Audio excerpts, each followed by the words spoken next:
Very sad day in the northern part of our viewing area. Right now, a West volunteer firefighter is dead after being hit by a truck while working out on I-35. Well, DPS tells 6 News 2 troopers were also hit and are being treated for their injuries. It all happened on I-35 northbound shortly after 1 o'clock this afternoon. First responders have been on the scene ever since. 6 News reporter Sydney Deshawn is out there for us this evening.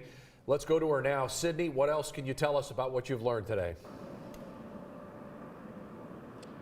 Yeah, Chris, Lindsay, I am right off Interstate 35 near mile marker 354 in West, where a West firefighter was killed earlier today. Now, just about 30 minutes ago, crews did finish cleaning up the scene, and as you guys can see here behind me, traffic is pretty much back to normal. There is little to no traffic, and just a few hours ago, DPS officers allowed me to go on the crash site.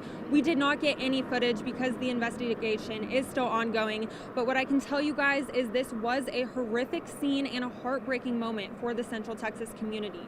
Now, DPS troopers and West Fire Department were providing traffic control for a vehicle fire around northbound I-35 near mile marker 354 in West this afternoon.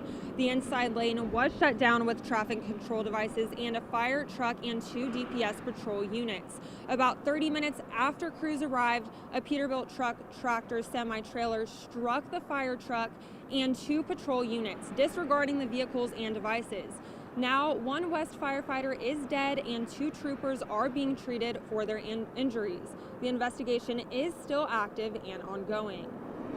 When you encounter first responder vehicles, tow trucks, or anybody, Texas Department of Transportation, or even roadside crews, especially with their lights on, you want to make sure that you slow down and move over.